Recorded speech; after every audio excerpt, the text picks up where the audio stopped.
Alexandria Ocasio-Cortez, new darling of the party. She officially has more Twitter followers than Nancy Pelosi. She was on 60 Minutes this weekend, proudly calling herself a radical.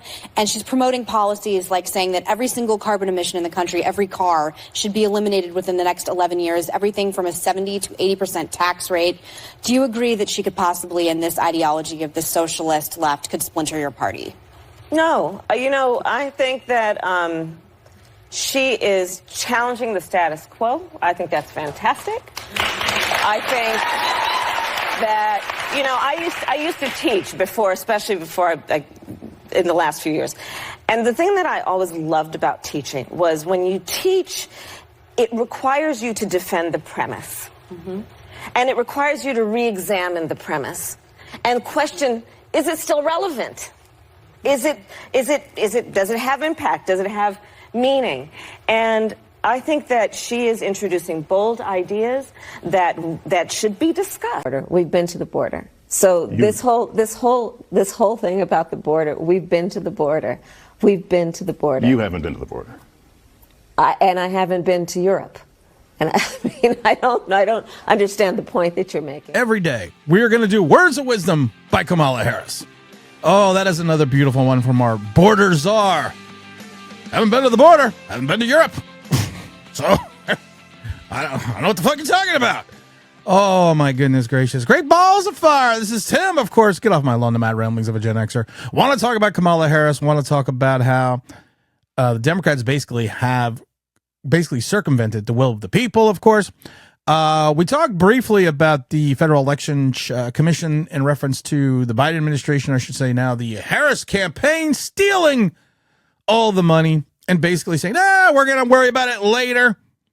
But I want to talk about something that's kind of serious. I want to talk about the state of affairs of the world. And that's kind of a big topic because the world is everything, and the world kind of is on fire right now. And a lot of it, I feel, is the lack of leadership and the lack of the United States once again leading the way. Under Obama for 8 years, we never led the way. We let our military get into disarray. We let them basically get into ruins. We led from behind. We hid our pride in our nation because of the fact that it was nationalism. We shouldn't be talking about just America. We should be talking about the world. But you know what? We are not here to solve the world's problems. We are here to deal with our own problems. And right now, our biggest problem is Kamala Harris. What fears me, what gives me pause, which gives me angst, is the fact that she could potentially become president of the United States. And that should be a lot of people's fears because of the fact that her lack of strength, of a better word, I'm trying to think of a better word, but her lack of strength, her lack of conviction, her lack of, at times, intelligence, her remarks are sometimes more Biden-esque and more rambling than a man with dementia. I think it's vascular dementia. We'll get into that one day, why I think it's vascular dementia. Because, Biden, let's get into it right now. Biden's got a little bit of a heart issue. And when your heart he's got palpitation issues and other things, and there's such a thing called vascular dementia, which is dementia caused by having heart issues. So I honestly, I talked to someone that happens to be a former physician. He's retired now, and he thinks that's what it is. It's actually not coming from me; it's coming from someone else. But Kamala Harris is just so weak politically, not only here, but also from what is perception from our enemies. And I'm going to say it, China, Russia, Hamas, ISIS, they're all our enemies. They really are. The Houthis and the blowfishes, they're all our enemies. And when your enemy perceives weakness, they attack. They do things. You take a look at Russia has only taken land or invaded, if you want to go back to the last three presidents, under two presidents, Obama and Biden. But they didn't do anything when Trump was president. Why? Very simple. Trump led through strength. Sometimes you need to, when you have an enemy, when you have a bully, when you have someone that's trying to take something that's yours, sometimes you have to lead through fear. And sometimes that fear is the unknown. Sometimes that fear is strength. And Trump had both, or has both, because you never know what he's going to do. He tells you. And you have to live with the fear of the fact that he tells you he's going to do something, he's going to do it. Kamala Harris is so fickle, and Kamala Harris is so misleading with our own allies. It's kind of interesting. You look at Israel. She talks about her unwavering support of Israel and how her administration would still support Israel, even though she talks about how she has sympathy for the enemy. And I do consider the people in Gaza who attacked Israel the enemy. I do consider the Palestinians.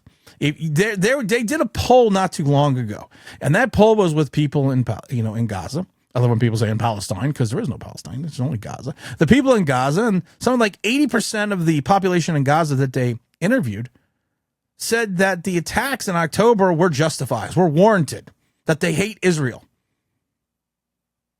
These are the people that you're living next door to. If you had an enemy, if your next door neighbor was your enemy, was your arch enemy, and you knew that person hated you, and you knew that person was kind of nuts, would you go to bed with your door unlocked every night? Would you go to bed without your alarm on? No. You would do everything you could to secure the safety of your family, and that's what Israel is doing. But Kamala Harris comes out with her tweet and says, "You know what? I kind of support what's going on from the Palestinian side." You need to support your ally in the region. Benjamin Netanyahu is here today. He's going to make an address. Do you think Kamala Harris is going to be there when he addresses Congress? No, she's not. Why? Because she's already got enough problems with that segment of the base. Hell, Black Lives Matters. This kills me. Even they came out and said, well, Kamala Harris was not really elected to run for this presidency. That you're not listening to the will of the people. You're not, all the 16 million Democrats who had voted, you are not allowing them to do something, maybe to figure out a way to, it's a little late in the process, but I agree with them. You have to figure out a way to recast some ballots and make sure that person is the candidate they want, your party wants to run, instead of just having the delegates select or having the Democratic Party come up with a candidate. Democrats we're for protecting democracy. Just asked the Federal Election Commission chairman, who said the Harris campaign basically just took the remaining $100 million in funds that were given to Biden that should be given back to the donors because of the fact that Biden is no longer running. But they're just taking the funds and they're going to spend it if they haven't spent it already. And they are going to, and he even said, we talked about it yesterday, they're going to worry about the consequences later. How is that democracy? How is that following the rule of law? Trump, who's anti-democracy, who's going to destroy democracy, literally has to sue and stop this because of the fact that it's against democracy. You are using what they refer to as a dictatorship. So at the end of the day, we sit here and we have this group that pledges democracy, but they don't follow the rule of law. And you also have a president candidate. You've already had the remake over Kamala Harris. We talked about this yesterday because of the fact that she's the every woman now. She's Captain America. But at the end of the day, everything she has said over the last 20 years is still going to be there. Every word salad, every non sequitur, everything that she said in reference to not supporting her allies, to doing this and doing that, it's still there. This isn't Biden light. This is worse. She literally came out and did an interview years ago where she's talked about 85% tax rate. We played it in the beginning. An 85% tax rate, getting rid of all gas-powered cars.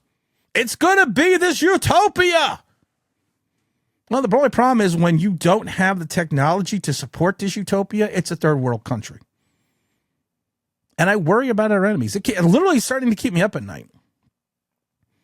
Because I worry about what China would do with a Harris regime. Taiwan is sitting there. And I think right now, militarily, China's not ready to move on Taiwan. And I think a lot of military analysts have said that it would probably be around 25, 26 if they were to make that move, that they need to be strong enough to withstand the condemnation of the world once they do it, and strong enough to withstand the economic challenges that they're going to face once they do it. But China controls everything. China controls everything that we do in this country because we get the majority of our natural resources in regards to minerals that are used to purchase and build things such as computer chips. The raw materials we need to like make penicillin. All these things that they basically come from China because we don't want to mine that here. Because that mining would be bad. Going for that, or even though we have it readily here available in this country, would be bad. We rather rely on our enemies to supply us the things that we need to survive. And Kamala Harris is fine with that. Because you want to know why? Because it's saving the environment. We are saving the environment by allowing people in other countries to destroy it. We refine things, we mine things, we do things so much more efficiently here than people across the seas or overseas. And we follow so many rules and regulations that we burden our corporations with so we can have this clean environment. We do it better, we do it cleaner, but we just don't do it because it's not politically prudent. So China knows this. China knows they have us by the balls. Pardon my French. So once they make that decision to move on Taiwan, it's going to be really nothing the United States can do about it. Militarily, if you look at the strategic position of Taiwan in regards to how we can help defend them, there's no way. It's like the Alamo. You know it's going to fall. The question is when. The question is how long can it take and how long Taiwan can hold out. They don't have the military might. They don't have the military strength. They don't have the military wherewithal. They don't have the finances. So like Putin, and Putin understands this, and he understood it, I'm going to mass my troops at the border while Biden is president, and I'm going to attack because he's going to do nothing about it. Because the American people no longer have the will to defend what's right. World War II, we defended what was right. We stopped Nazism. We defended a weaker nation because we understood the fact that their downfall would cause potentially the downfall of civilization as we knew it, because we'd be socialist now. We understood there's a red line and we stopped it. Here it's, well, we're gonna accept everybody. And Kamala Harris, who's never been to the border, but she's never been to Europe, wants to accept everyone as well. We're going to accept everybody. You can't accept everyone and maintain your identity. And we're not maintaining our own identity because of the fact that we're not allowed to. Because if you do, you're a nationalist. You believe in America, you fucking nationalist. You're a socialist. You're a Zionist. You're a Buddhist. I'm sorry, wrong way. No, but that's just the way it is. So China understands. You wait till Kamala's president, because they know she's not going to have the backbone to do anything. You start squeezing the shipping lanes and the international travel lanes to Taiwan. You encircle them militarily. You starve them out a little bit. And then you go in for the... And as the political figures of the United States sit there and discuss what they can and cannot do to stop China, all this is going on and weakening China internally. Weakening Taiwan internally. And then you go in for the attack, and it'll be a short attack. I don't think Taiwan will hold out for more than a couple weeks. They have the advantage, you know. It's in an amphibious attack. If you look at D-Day, unless you're going to go in with overwhelming forces, the advantage is going to be the person defending, and that's the problem. Taiwan is an island. They are not going to be able to defend and hold out long. Like I said, I would just squeeze them out. I'd bar their shipping lanes. I would stop commerce from coming in and goods and services from coming in if I was China. Encircle the island, because you know the United States is not going to send a carrier group to engage China by Taiwan to save Taiwan. We will talk about the bluster. We will talk about everything. We will talk about, we're going to have all these economic sanctions against China. That's not going to work. China's still going to do it. Russia still did it. Because we do stupid things in the background. Like allow Iran to sell oil again. And to build up this war chest. And they're going to support Russia. And they're going to support China. And, Russia is going to support China, even though they're fighting a war in Ukraine.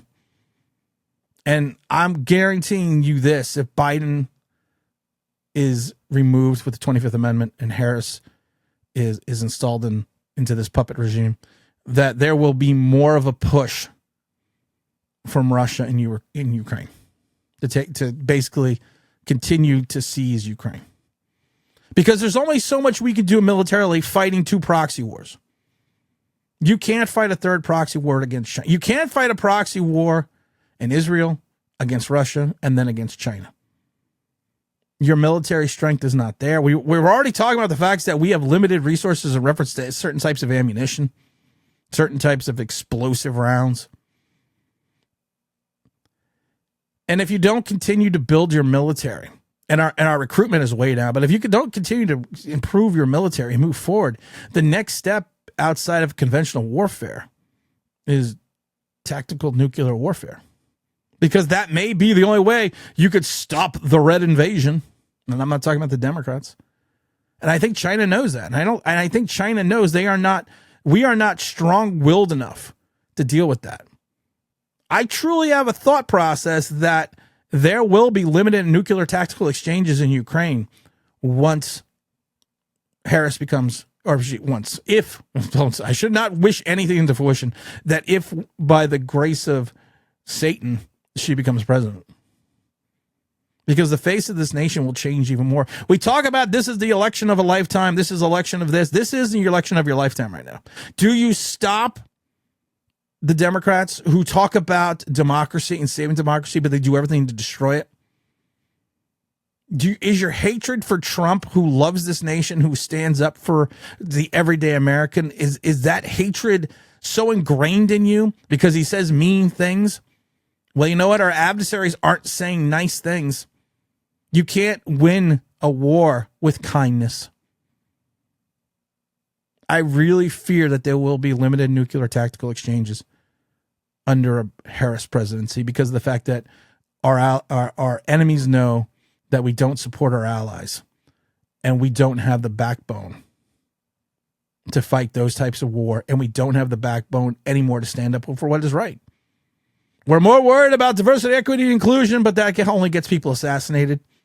We're more worried about saving the environment when others are building coal and nuclear power plants daily. We lead from behind, and we should know that the consequences of leading from behind will be dire for our way of life. You have the people streaming across the border, and our borders are cackles away. Hey, I've been to the border. I haven't been to the border, but hey, it's a scary time, guys. So make sure you get out and vote. If you're a registered independent like I am, make sure you do what's right. I always tell people, vote your conscience, but I'm not going to tell you that anymore. You need to vote for what is right. You need to vote to save your own soul of your own country. We're going to have some happier videos coming up, so make sure you stay tuned for that. Make sure you subscribe and follow us on Rumble, on YouTube, and make sure you listen to the podcast.